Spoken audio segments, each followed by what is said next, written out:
Hi friends, welcome back to మాటే మంత్రం Telugu audio stories. అందరికీ నమస్కారం అండి. అందరూ ఏం చేస్తున్నారండి? నేను మా మనవరాలకి పుట్టు వెంట్రుకలు ఇవ్వటానికి తిరుపతి వెళ్ళామండి. అందుకే 3-4 రోజులు స్టోరీ ఆగిపోయింది. నిన్నిచ్చిన ఎపిసోడ్ కూడా ముందుగానే రెడీ చేశాను, కానీ అప్లోడ్ చేయలేదు. నా ఫోన్లో నెట్ లేకపోవడంతో అది అలాగే ఆగిపోయింది. అది నిన్న అప్లోడ్ చేశాను. దానికి కంటిన్యూషన్ ఈరోజు. కథ పేరు అత్తే అమ్మైతే, 2వ భాగం. భార్య గుడికి వెళ్లటంతో ఒంటరిగా దొరుకుతుంది నర్మద జగన్నాథం చేతికి. ఇంతకన్నా మంచి టైం దొరకదు అనుకున్న జగన్నాథం కోడల్ని మైమరపించి ఎలాగైతేనేం లొంగ తీసుకున్నాడు.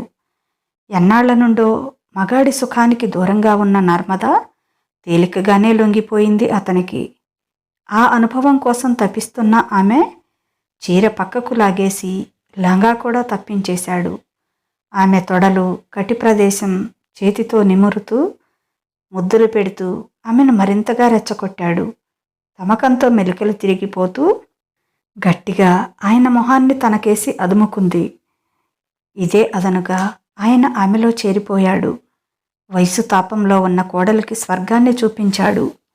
ఆమె కూడా ఇన్నాళ్ల తర్వాత లభించిన సుఖాన్ని ఎందుకు వదులుకోవాలి అని రెచ్చిపోయి మరి ఆయనకు సహకరిస్తూ ఆయనకి అంతకంటే ఎక్కువ స్వర్గమే చూపించింది. ఇంత ఆనందం, ఇంత తృప్తి పొందటం జీవితంలో ఇదే మొదటిసారి అనుకున్నాడు. అలసిపోయి ఆమె గుండెలపై సేద తీరుతున్నాడు. అతని జుట్టులోకి వెళ్ళిపోనిచ్చి దువ్వుతూ గట్టిగా తన గుండెలకేసి అతన్ని అదుముకొని ఐ లవ్ యూ మామయ్య అంటుంది నర్మద. ఐ లవ్ యూనే కొడలా, స్వర్గాన్ని తలదన్నే స్వర్గాన్ని చూపించావు అంటూ పక్కకి ఒరిగాడు. దబ్బుమని మంచం మీద నుంచి కింద పడ్డాడు. ఆ శబ్దానికి వంటగదిలో నుంచి పరిగెత్తుకుంటూ వచ్చారు శకుంతల, నర్మద. అయ్యో ఏమైందండి ఇలా పడిపోయారు అని ఆయన్ని లేపి మంచం మీద కూర్చోబెట్టారు. నడుం పట్టేసినట్లయింది జగన్నాథానికి. తలకి కూడా చిన్న దెబ్బ తగిలింది. ఏమైందండి అలా పడ్డారు? మీకు బీపీ షుగర్ కూడా లేవు కదా, ఏంటి మంచం మీద నుంచి అలా పడ్డారు? ఏదైనా పీడకల వచ్చిందా అంది శకుంతల ఏడుస్తూనే. తలకి తగిలిన దెబ్బకి పసుపు పెట్టింది. ముందు నువ్వు ఏడు పాపు, నాకేం కాలేదులే. ఏదో పొరపాటున నిద్రలో మంచం మీద నుంచి జారినట్లు ఉన్నాను. దానికే ఎందుకు ఏదో నేను చచ్చినట్లు ఏడుస్తున్నావు అరిచాడు జగన్నాథం. ఛీ, ఏంటి ఆ పాడు మాటలు అని కసురుకుంది శకుంతల. వెంటనే డాక్టర్కి ఫోన్ చేసింది. ఆయన వచ్చి ఏమీ లేదండి, బీపీనే కొంచెం ఎక్కువగా ఉంది అంతే అని, నొప్పి అనిపిస్తే ఈ టాబ్లెట్ వేసుకోండి అంటూ ఏదో టాబ్లెట్స్ ఇచ్చి వెళ్ళాడు. సర్లే టీ తెస్తాను, టాబ్లెట్ వేసుకుని తాగండి. ఏం పీడకల వచ్చిందో, ఎక్కడైనా పాది తొక్కారో పాడో, రేపు మస్తాన్ సాహిబ్ దగ్గరికి వెళ్ళి అంతరమైనా తెచ్చి కట్టాలి అని కొనుక్కుంటూ వెళ్ళింది శకుంతల. నీ బొందే, నీ బొంద, అది పీడకలేంటి, అద్భుతమైన శృంగార రసకావ్యం. ఇంతవరకు నేను జీవితంలో చవిచూడని స్వర్గసుఖం కలలో అయినా నాకు దక్కింది అని నేను సంతోషపడుతుంటే దీని గోలొకటి మధ్యలో అని పైకి లేవబోయి నడుము కలుక్కుమనటంతో కదలకుండా పడుకున్నాడు. అయినా అలా పడ్డానేంటి ఒళ్ళు తెలియకుండా అనుకున్నాడు. కిటికీలోంచి చూస్తే బయట బాబుకి అన్నం పెడుతున్న నర్మద కనిపించింది. కాంక్ష నిండిన కళ్ళతో ఆశగా ఆమె అందాలని తనివితీరా చూస్తూ, ఈ అందాలన్నీ కలలోలాగా నా సొంతం అయ్యేదిప్పుడో అనుకున్నాడు. ఏమండి, ఈ టాబ్లెట్ వేసుకొని టీ తాగండి అంటూ అక్కడికి వచ్చిన శకుంతలని చూసి ఇదొకటి పానకంలో పుడకలా అనుకున్నాడు. లేవలేకపోతున్న భర్తను చెయ్యి పట్టుకొని లేపి కూర్చోబెట్టి టాబ్లెట్ ఇచ్చింది. అది వేసుకొని టీ తాగి పడుకున్నాడు. వారం రోజులు నడుము నొప్పితో మంచం దిగలేకపోయాడు. శకుంతల గారు దగ్గర ఉండి చూసుకోవటంతో ఈ వారం రోజులు ప్రశాంతంగా అనిపించింది నర్మదకు. ఆ తర్వాత మళ్ళీ షరామామూలే గుంటనక్కల పొంచులు వేయసాగాడు. అవకాశం దొరికినప్పుడల్లా ఆమెను తాకటం, డబుల్ మీనింగ్ డైలాగ్స్ చెప్పటం, ఆమె అసహ్యంగా చూస్తే వెకిలి నవ్వులు నవ్వటం, ఆమె వంగి టీ ఇస్తుంటే చేతిలో స్మైలీ బాల్ పట్టుకొని ఆమె ఎదకేసి చూసి కసిగా బాల్ పిసుకుతూ శకుంతల చూడకుండా కన్ను కొట్టడం, ఆ వెకిలి చేష్టలు చూస్తుంటే అతన్ని చంపేయాలన్నంత కోపం వచ్చేది నర్మదకి. మామగారి ప్రవర్తన అస్సలు మింగుడు పట్టడం లేదు నర్మదకు. అత్తగారికి చెప్పాలంటే భయం వేసింది. అత్తగారికి భర్త అంటే అలవిమాలిన ప్రేమ, అంతే గౌరవం కూడా. ఆయన మీద ఈగ కూడా వాళ్ళనివ్వదు. మామయ్య ప్రవర్తన గురించి ఆవిడకి ఎలా చెప్పాలో, చెప్తే ఆవిడ ఏమవుతుందో, అసలు ఎలా తీసుకుంటుందో, నమ్ముతుందో లేదో, ఏం చెయ్యాలో అర్థం కాలేదు నర్మదకి. తన విషయం భార్యకు చెప్పటానికి కోడలు సంశయిస్తుంది అని అర్థమయ్యి మరీ రెచ్చిపోయి ప్రవర్తిస్తున్నాడు జగన్నాథ్. సరే, ఇంట్లోంచి వెళ్ళిపోదాం అనుకుంటే తనకు ఇంత పెద్ద ప్రపంచంలో నా అన్నవాళ్ళు ఎవరూ లేరు. చిట్టంత కొడుకుని పోగొట్టుకుని కూడా తనని కన్న కూతురులా ఆదరిస్తూ మనవడిలో కొడుకుని చూసుకుని బ్రతుకుతున్న అత్తగారిని వదిలి వెళ్లాలంటే మనసు రావటం లేదు. పైగా భర్త లేకుండా బ్రతుకుతున్న ఆడదాన్ని చూస్తే మగాడికి ఎంత లోకువో. ఇంట్లో సొంత మామగారినే ప్రత్యక్షంగా చూస్తుంది. ఆయన ఒక్కడినే ఎదుర్కోలేకపోతుంది. బయట ప్రపంచంలో ఇంకంతమంది జగన్నాథులు ఉన్నారో వాళ్ళందరినీ తాను ఎదిరించగలదా? ఇక్కడైతే తనకు శకుంతల అనే రక్షణ కవచం ఉంది. లేకపోతే ఎప్పుడో తనను కబళించేవాడు ఈ జగన్నాథ్ అనే రాక్షసుడు. బయట తాను అసహాయురాలు. తానేం చేయాలి, ఏం చేయగలను అని ఇలా ఆలోచిస్తూ, ఎందుకు నితీష్ నన్ను ఈ పాడులోకంలో ఒంటరిగా వదిలి వెళ్ళిపోయావు? చనిపోదామంటే నాకు ఓ బంధాన్ని తగిలించిపోయావు. ఈ ఒంటరి బ్రతుకు బతకలేక, వాడిని వదిలి చావలేక, ఏం చేయాలో అర్థం కాక ప్రతి నిమిషం చస్తూ బ్రతుకుతున్నాను అని కుమిలి కుమిలి ఏడ్చుకునేది. ఇప్పుడిప్పుడే కుదురుకొని మనుషుల్లో పడుతున్న కోడలు ఈ మధ్య దేనికో దిగులు పడుతూ ఉండటం గమనించింది శకుంతల. నర్మద మునపటిలా ఉండటం లేదు. నిన్న ఏదో చెప్పాలని భుజంపైన చేయి వేస్తే ఉలిక్కిపడి భయం భయంగా పీతహారిణిలా వెనక్కి తిరిగి చూసింది. తనను చూశాక అప్పుడు ఊపిరి పీల్చుకుంది. అంతగా ఎందుకు భయపడింది? ఏదైనా ఆలోచనలో ఉందా? ఒకసారంటే సరే, ప్రతిసారి ప్రతిరోజు అలాగే ఉంటుంది. ఇదివరకు లేదు. ఇప్పుడు తాను ఎక్కడికైనా వెళ్తే వచ్చేటప్పటికి తలుపులు బిగించుకొని తన గదిలో కూర్చుంటుంది. మీటింగ్ ఉంది అత్తయ్య అంటుంది. కానీ అప్పుడు తన మొహం చూస్తే చాలా తేడాగా ఉంటుంది. బాగా ఏడ్చినట్లు ఉబ్బిపోయి ఉంటుంది. అవునులే, పాపం, తనకెన్నేళ్ళు ఉన్నాయి? నిండా 25 లేవు. అసలే అనాథ. దానికి తోడు ప్రాణంగా ప్రేమించే భర్తని పెళ్ళైన 2 నిండకుండానే పోగొట్టుకుంది. తన ముందు ఏడిస్తే తను బాధపడతానని తాను లేనప్పుడు గదిలో కూర్చొని ఏడుస్తున్నట్లు ఉంది. పూర్తిగా అదే కారణం కూడా అయి ఉండదు. తను ఎక్కడికైనా బయటికి వెళ్తానంటే భయం భయంగా చూస్తుంది. వెళ్ళాలా అత్తయ్య అంటుంది. ఇంతకు ముందైతే మీరు వెళ్ళరండి అత్తయ్య, నేను చూసుకుంటాను అనేది. ఇప్పుడెందుకు తను బయటికి వెళ్తానంటే అతి కష్టం మీద సరే అంటుంది. తనకు తెలియకుండా ఏదో జరుగుతుంది. అది ఏమిటో కనుక్కోవాలి అనుకుంది. కోడలి ప్రవర్తన చూసి ఈ మధ్య శకుంతల బయటికి ఎక్కడికి వెళ్ళటం లేదు.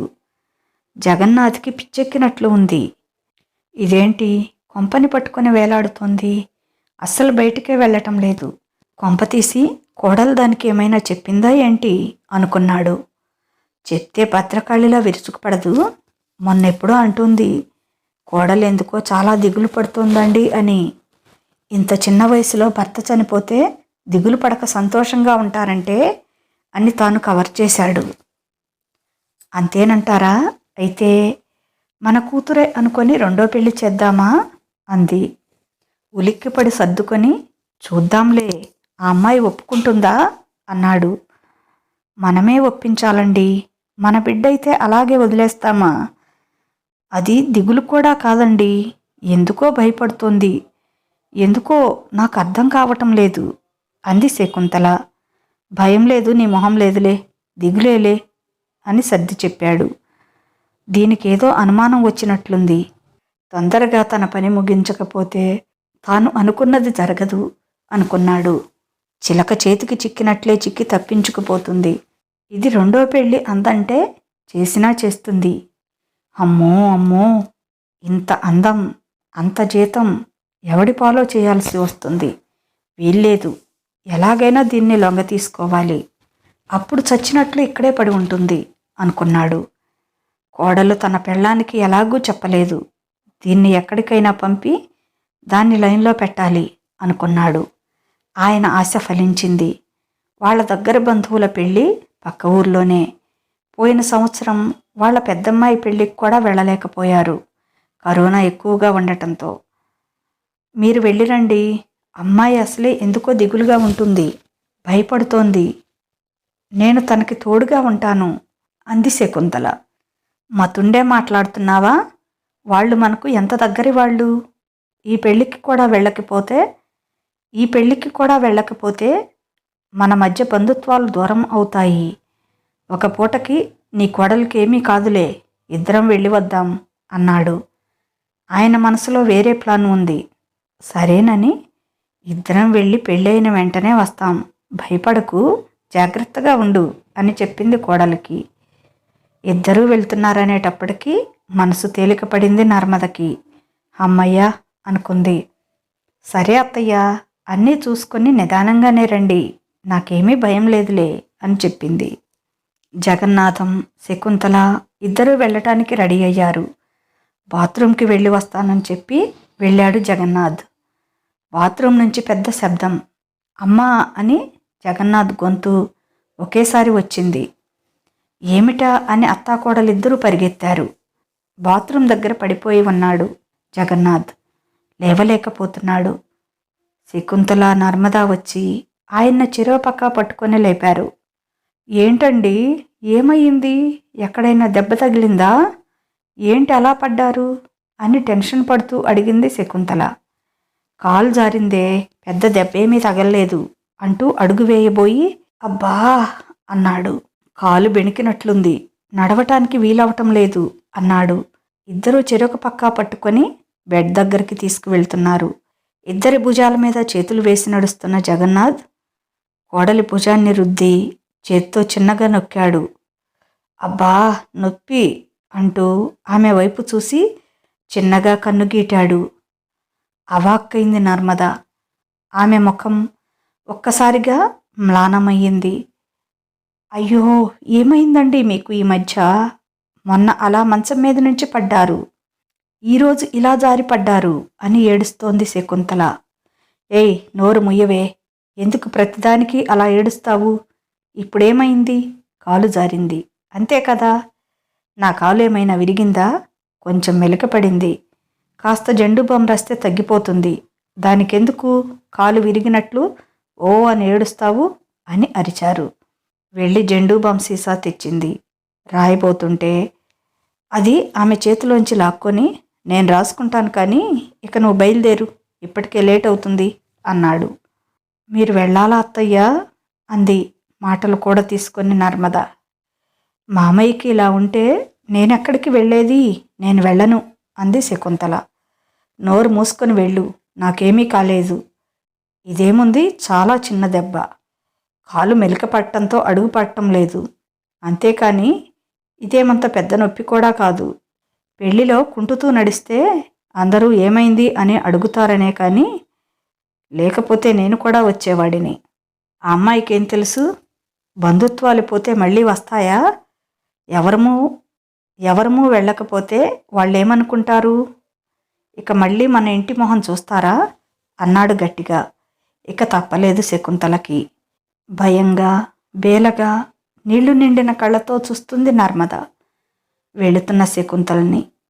వెళ్ళి కారులో కూర్చుందే కానీ పదే పదే వెళ్ళొద్దు, ఆగిపోండి అన్నట్లు దీనంగా చూస్తున్న కోడలి మొహం కళ్ళల్లో మెదులుతోంది. అయినా ఈ పిల్ల ఇందాక అంత ధైర్యంగా వెళ్ళిరండి అత్తయ్య, నేను చూసుకుంటాను అంది. ఇప్పుడేంటి సడన్గా ఇలా అయిపోయింది అనుకుంది. ఇక్కడ ఇంట్లో బాబు కోసం అన్నం కుక్కర్లో పెట్టింది. ఒక పొయ్యి మీద పాలు పెట్టింది. త్వరగా త్వరగా అయితే అవి తీసుకొని తన రూంలోకి వెళ్ళి తలుపు గడి వేసుకుంటే చాలు. ఇక అత్తయ్య వచ్చే వరకు తలుపు తీయకూడదు అనుకుంది. అంతలో జగన్నాథ్, నర్మదా, మంచినీళ్ళివ్వు అని కేకేశాడు. నర్మద మాట్లాడలేదు, మంచినీళ్లు తీసుకురాలేదు. బాబుకి పాలు ఆరబెట్టి బాటిల్లో పోసింది. అన్నం కుక్కర్ ఆపేసింది. ఇక ఇది తీసుకొని తన రూమ్కి వెళ్తే చాలు అనుకుంది. అందాల కోడల అడిగితే వినపట్టం లేదా? మంచినీళ్ళు అన్నాడు వంటగది గుమ్మంలో నిలబడి. తల వంచుకొని మంచినీళ్లు తెచ్చి ఆయనకిచ్చింది. గ్లాస్తో పాటు ఆమె చేతిని పట్టుకున్నాడు. చేతిని విసురుగా లాక్కొని, మామయ్య గారు, ఇది మీకు భావ్యం కాదు. నేను మీ కూతురు లాంటి దాన్ని. మీరు ఇలా చేయటం న్యాయమా అని ఏడుస్తూ ఆయన కాళ్లపై పడింది. చిచి, తప్పు తప్పు. నువ్వు నా కూతురివి కాదు, కోడలివి. మేనకోడలనుకో, నేను నీ మేనమామని అనుకో. అప్పుడు మనిద్దరికీ వరసేగా. నీ అందం చూస్తుంటే పిచ్చెక్కిపోతుంది. నీ మీద కోరికతో నరాలు తెగిపోతున్నాయి. నీ మీద కోరికతో నరాలు తెగిపోతున్నాయి. నా బాధ అర్థం చేసుకో. నువ్వు చెప్పినా చెప్పకపోయినా నా కొడుకు పోయి 2 ఏళ్ళవుతోంది. నీలో మాత్రం కోరికలు లేవా? లేవని నువ్వు చెప్పినా నేను నమ్మను. తిండి నీళ్లులాగా ఒంటి సుఖం కూడా ఒక అవసరం, అంతే. దాన్ని అణుచుకోకూడదు. అవకాశాన్ని బట్టి తీర్చుకోవాలి. ఆ అవకాశం నా రూపంలో నీకు కలిసొచ్చింది. నేను మరీ ముసలాన్నేం కాదు. నాకు 50 ఏళ్ళు కూడా నిండలేదు. కుర్రాళ్ల కంటే పటిష్టంగా ఉన్నాను. ఆ విషయంలో అయితే నీకు డౌటే లేదు. నీకు 100% సుఖం అందిస్తాను. అంది వచ్చిన అవకాశాన్ని జార విడుచుకోకు. మనిద్దరం అయితే రెండో కంటికి తెలియకుండా ఇంట్లోనే గుట్టుగా సాగిపోతుంది. ఎవరికీ తెలియదు కనుక ఇక ఎవరో ఏదో అనుకుంటారు అనే భయం కూడా ఉండదు. నా మాట విను, నన్ను సుఖపెట్టు, నువ్వు సుఖపడు.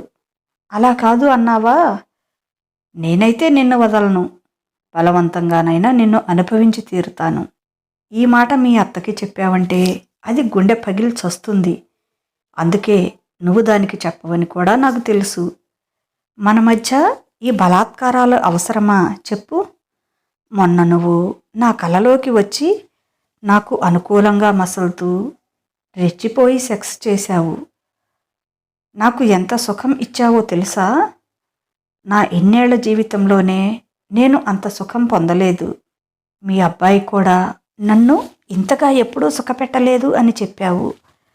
ఆ మైకంలోనే మంచం మీద నుంచి కింద పడ్డాను. పడితే పడ్డాను. ఆ కల తలచుకుంటూనే ఇన్నాళ్ళు తృప్తి పడుతున్నాను. అది నిజం చేసుకునే రోజు వచ్చింది. కలలో కంటే ఎక్కువ తృప్తిపరుస్తాను నిన్ను. నువ్వు కూడా నాకు అంతే సుఖాన్నివ్వాలి అని అంటుంటే వినలేక చెవులు మూసుకొని ఇంక నోరు ముయ్యండి అని గట్టిగా అరిచింది. ఆ రోజు కూడా ఇలాగే చేశావు. నీ నోరు ఎలా మూశానో తెలుసా? ఆమెను ఒడిసి పట్టుకొని పెదవులు అందుకోబోయాడు. ఛీ దుర్మార్గుడా, నీకు ఉచ్చనీచాలు లేవా అంటూ గింజుకుంటుంది.